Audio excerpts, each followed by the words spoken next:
Hello friends, आज के video में हम नाउन के बारे में और गहराई से जानेंगे। आइए कुछ ऐसे नाउन्स के बारे में जानें जो हमेशा प्लूरल ही होते हैं और उनके साथ हमेशा प्लूरल वर्ब ही इस्तेमाल किया जाता है। ट्राउज़र्स, जो पैर में पहने जाने वाला पोशाक है। पैंट्स, जिसे हम पैंट कहते हैं जो गलत है, इसे हमेशा पैंट्स ही कहा जाना चाहिए। टोंग्स, जिसका इस्तेमाल मम्मी रोटी बनाने में करती हैं। प्लायर्स, जिसका इस्तेमाल इलेक्ट्रीशियन हमेशा वायर को काटने में करते हैं। स्टेयर्स, जिसका इस्तेमाल छत पर पहुंचने के लिए किया जाता है। रिक्वायरमेंट्स, असेट्स, सीजर्स, जिसका इस्तेमाल नाई या टेलर करता है। आम्स, मतलब भिक्षा, जो हम किसी संत को देते हैं। स्पेक्टेकल्स, जो किसी व्यक्ति की आँख खराब होने पर उसे देखने में मदद करता है।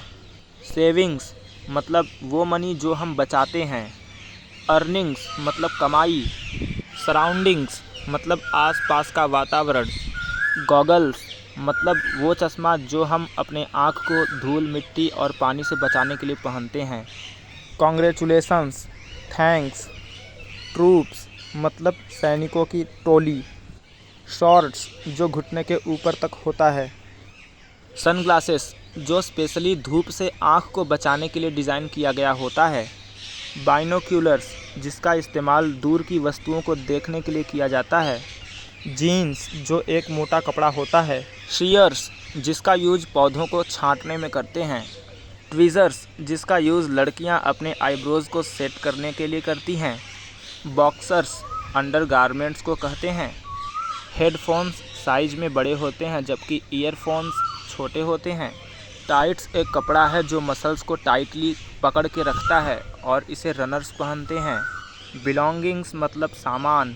पायजामाज, मतलब पायजामा जो ढीला ढाला होता है। Knickers, goods. आउटस्कर्ट्स, मतलब जो गांव के बाहर का एरिया होता है। आइए अब कंपाउंड नाउन का प्लूरल बनाना सीखते हैं। जैसे brother in law. Brother in law को प्लूरल में बनाते समय हम जो इस वर्ड में मेन वर्ड है ब्रदर, उसको ही प्लूरल में बनाएंगे। इसी तरह से पासर बाई का पासर्स बाई, वाटर बॉटल का water bottles, son in law का sons in law, stepson का स्टेप सन्स। आपने देखा कि कंपाउंड नाउन का प्लूरल बनाते समय हम जो मेन वर्ड था उसको प्लूरल बनाए, लेकिन जब बात पोसेशन की होगी तो हमेशा कंपाउंड नाउन के लास्ट वाले वर्ड के साथ एपोस्ट्रॉफी और एस लगाएंगे।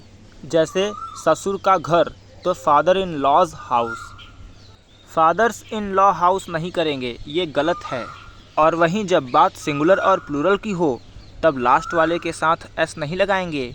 हमेशा जो मेन वर्ड होगा उस कंपाउंड नाउन का, जैसे यहाँ फादर है तो उसी के साथ एस लगाएंगे, यह ध्यान रहे।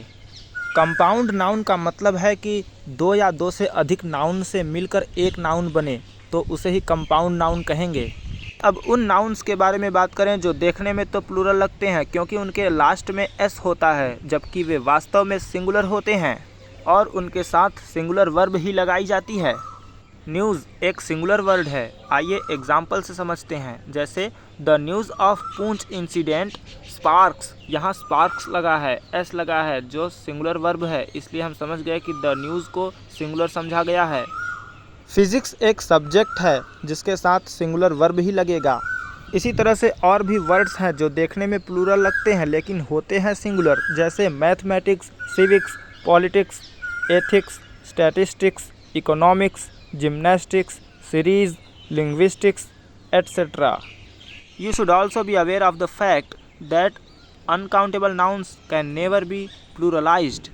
जैसे water, air, music, happiness, sugar, wheat, furniture, equipment, jewellery, scenery, baggage, luggage, poetry, information, hair, etc. इन सभी को आप प्लूरल नहीं कर सकते, ये हमेशा सिंगुलर ही इस्तेमाल होते हैं।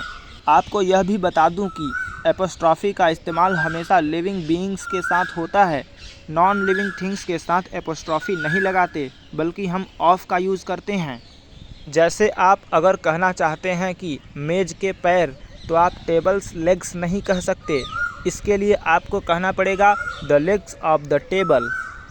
और वहीं अगर आप कहना चाहते हैं कि गोपाल की साइकिल, तो आप गोपाल्स बाइसिकल डायरेक्टली कह सकते हैं, क्योंकि गोपाल एक लिविंग बीइंग है। लिविंग बीइंग मतलब जिसमें जान हो। इस रूल का भी एक्सेप्शन है कि प्रॉपर नाउन के साथ एपोस्ट्रॉफी लगाया जा सकता है। जैसे कोलकाता की जलवायु अगर आप कहना चाहें तो कोलकाताज क्लाइमेट कह सकते हैं, क्योंकि कोलकाता एक प्रॉपर नाउन है। यहाँ हमने कोलकाता के बाद एपोस्ट्रॉफी और एस लगा दिया। कोलकाता की जलवायु को कहने के लिए आप ऑफ का भी यूज़ कर सकते हैं। हेवेनली बॉडीज़ मतलब ग्रहों नक्षत्रों को भी आप एपोस्ट्रॉफी के यूज से दिखा सकते हैं डायरेक्टली, जैसे earth rotation, the sun's heat. कुछ ऐसी चीज़ें जहां पर्सोनिफिकेशन आए, मतलब किसी निर्जीव चीज़ को सजीव की तरह दिखाया जाए, जैसे द विंड्स फिस्पर्स मतलब हवा की फुसफुसाहट, द सिटीज़ हार्ट बीट मतलब शहर की धड़कन, द ओशंस वेव्स मतलब समुद्र की तरंगें। लिविंग बीइंग के अलावा कुछ इडियम्स या फ्रेजेस के साथ भी एपोस्ट्रॉफी लगाया जाता है, जैसे एट अ स्टोन्स थ्रो, इसका मतलब है कि पास में। एट एन आर्म्स लेंथ, इसका मतलब है दूरी बनाना। एडम्स एल मतलब शुद्ध जल, आदम के ज़माने से जिसे पिया जा रहा हो और उसका कोई साइड इफ़ेक्ट भी न आया हो, वह पानी ही हो सकता है। डॉग्स लाइफ का मतलब है ऐसी लाइफ जिसमें ढेर सारी प्रॉब्लम हो। चाइल्ड्स प्ले का मतलब है कि बहुत ही आसान। अब आइए बात करते हैं मैस्कुलिन और फेमिनिन जेंडर के बारे में। जैसे बॉय का गर्ल, ब्रदर का सिस्टर, किंग का queen, Lord lady, sir madam. आपको यह पता होगा कि लोग मैडम को मैम कहते हैं, जिसकी स्पेलिंग होती है MA'AM। और भी वर्ड्स हैं जिसके फेमिनिन जेंडर आपको याद करना ज़रूरी है ताकि आप इंग्लिश में एकदम एफिशिएंट हो जाएं। नेफ्यू मतलब भतीजा, नीस मतलब भतीजी या भांजी, जेंटलमैन का लेडी, ड्रेक मतलब बतख और डक मतलब फीमेल बतख, डॉग मतलब कुत्ता, बिच मतलब कुतिया, स्टैग मतलब हिरन और हिंड मतलब हिरनी, drake duck, horse mare, drone bee या ant, landlord landlady, ram sheep, इसे यू भी कह सकते हैं। Author authoress, poet poetess, host hostess, prince princess, god goddess, actor actress. Monk मतलब सन्यासी, जिसका फेमिनिन जेंडर होगा नन। बक का डो, बैचलर का स्पिंस्टर, बैचलर मतलब कुंवारा जिसकी शादी ना हुई हो। लैड मतलब लड़का, उसका फेमिनिन होगा लेस। काउंट काउंटेस, प्रॉफेट मतलब भविष्यवक्ता, उसका होगा prophetess. Emperor empress, master mistress, duke duchess, abbot abbess, man servant maid servant, jack ass jenny ass, widower window.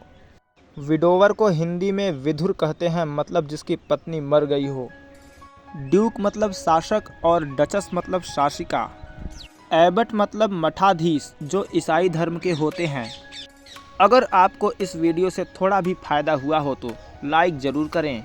English को रोचक और बेहतर तरीके से सीखने के लिए हमारे साथ जुड़े रहें। जय हिंद।